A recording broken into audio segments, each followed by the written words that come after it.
I never planned to make this video, but after nearly 2 years of doing deep dives on the characters of Dead or Alive, a lot has changed, and it's time to reflect on where it all started.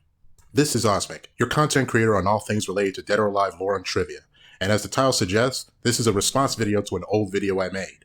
Dead or Alive Lore Explained episode 0 to be exact. You know, the one where I went to a huge rant about everything wrong with Dead or Alive 6 at the tail end of 2020? Yeah, that one.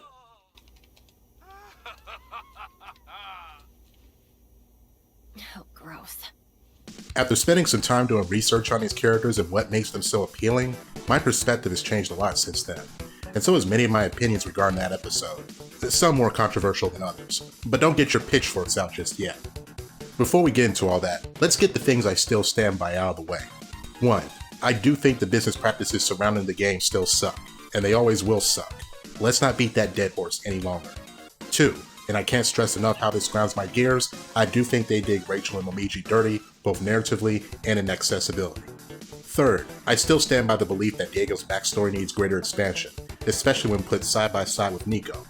And I suppose the inconsistency with Mai and Kula's revival in the Dead or Alive universe is a distant 4th. But looking back now, it holds so little weight narratively that it doesn't really matter anymore. So there you have it, the 4 things I still stand by in episode 0. Get it? Got it? Good. So what's changed for me since I've done these episodes? I suppose we can start with Nyotengu first. Since I made episode 0, I was not yet aware of the DOA lore dumps in Neo 2's DLC, such as Ren Hayabusa, and more importantly, the ancient Nyotengu. Prior to that, I drew a conclusion that Nyotengu was a wasted character who served no purpose to Dead or Alive 6's story, which he doesn't, don't get me wrong, when in reality, I should have drawn a conclusion that maybe, just maybe, the writers wanted us to take the time to get to know her character first. I think the purpose of Nyotengu's story in DOA6 was to give us a glimpse of how she views the human world in contrast to Bankatsubo before her, giving us a hint of nuance on how varied the mindset of the people of the Tengu world could possibly be. That maybe not all Tengu are power-hungry troublemakers, but people just curious about human nature as we are about animals, fictional creatures, and aliens, all with the intended purpose of seeking knowledge about us fascinating creatures. And when you look at it that way, the scene where Ryu Hayabusa lets Nyotengu off easy makes a whole lot more sense. In spite of how I may feel about the role she played in DOA6's story, her design combined with an expanded Legacy character playstyle makes it more forgiving in the eyes of most fans. In conclusion, I believe my frustration stems from what little they did with Nyotengu narratively, and more from the fact Team Ninja shot themselves in the foot by doing everything they could to drum up less support from the fans and players, which ultimately made them end support for the game. So any chance of story expansions went out the window. That being said, let's move on to Marie Rose and Honoka. You might want to sit down for this one, and you might want to give me them pitchforks. Come on, hand them over. Okay, so are you guys ready to hear a hot take? Here goes. Torches! Get your torches! Pitchforks!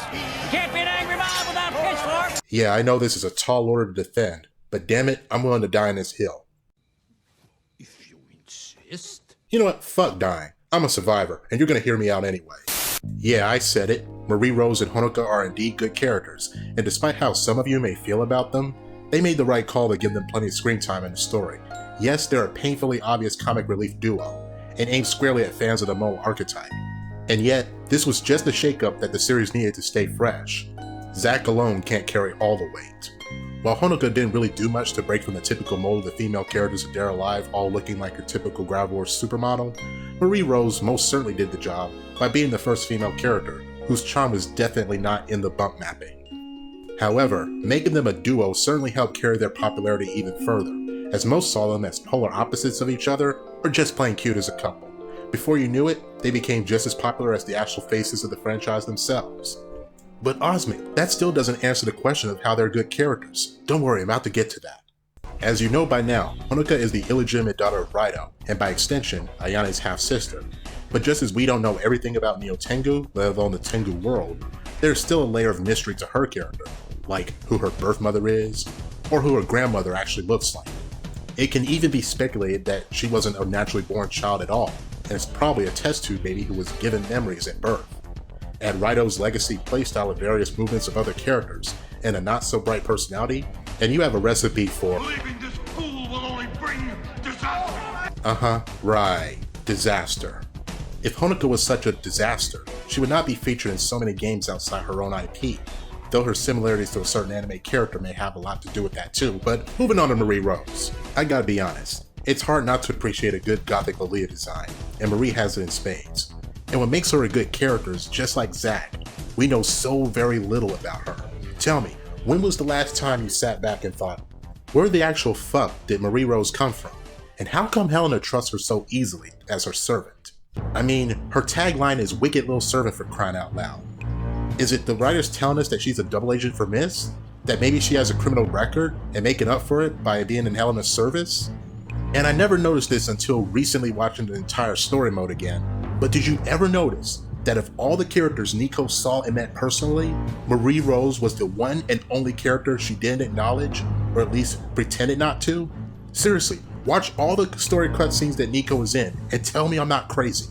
Marie Rose is the only character that Nico reacts to this way. You also plan to resurrect your own father in exchange for this. Am I right? Yes. This experiment is nothing more than a stepping stone. You know where my mother is? I cannot say. I was only told to meet with you. So, you are Lisa Hamilton. Who are you? You! I have nothing to say to Epsilon. And now there is one less distraction. We've been waiting for you, Ayane. Makes you think, doesn't it?